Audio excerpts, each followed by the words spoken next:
为了实现那个想要在古代散步的愿望，我们利用 AI 技术，深度复原了绘于1713年的万寿盛典图。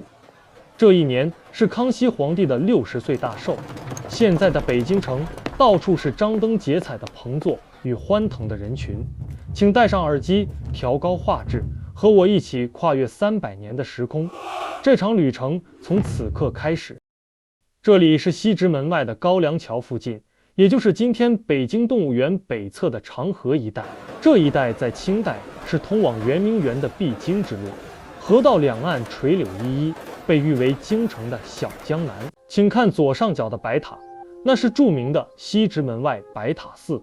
水面上小舟滑行，桥上行人如织，这种喧闹中的宁静，正是康熙盛世的缩影。接下来，我们来到了五龙亭附近的官方驿站，这里接近今天的北海公园西侧。为了筹备万寿盛典，朝廷不仅要修路，还要在沿途设立大量的临时马厩与补给站，确保各国使臣的坐骑得到妥善照顾。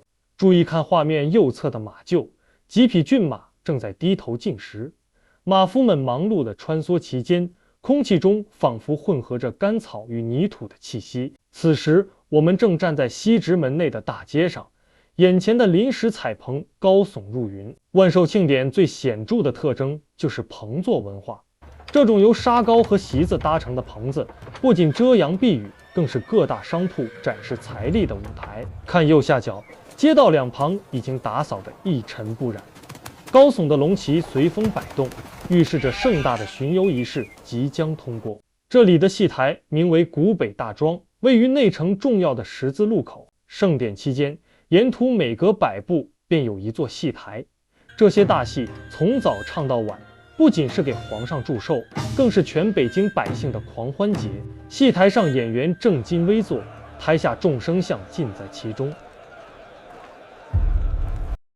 我们即将穿过西安门，西安门是皇城的一座重要门户，就在今天的西安门大街。过了西安门，就真正进入了皇城禁地。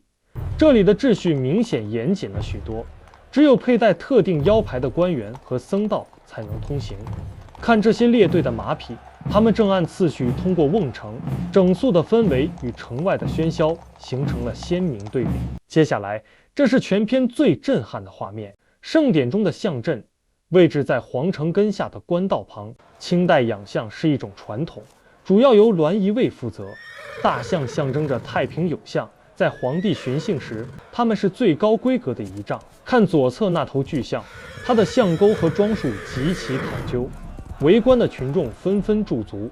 这种异国情调的巨兽，在古代京城绝对是顶级流量。这里是一个宽广的集散广场，位于皇城西侧。盛典不仅是仪式，更是大规模的物资调配。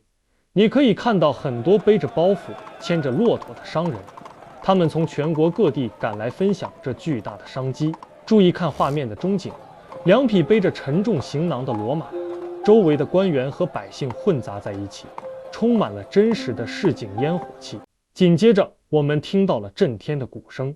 在没有扩音设备的古代，鼓声和钟声是传达指令的关键。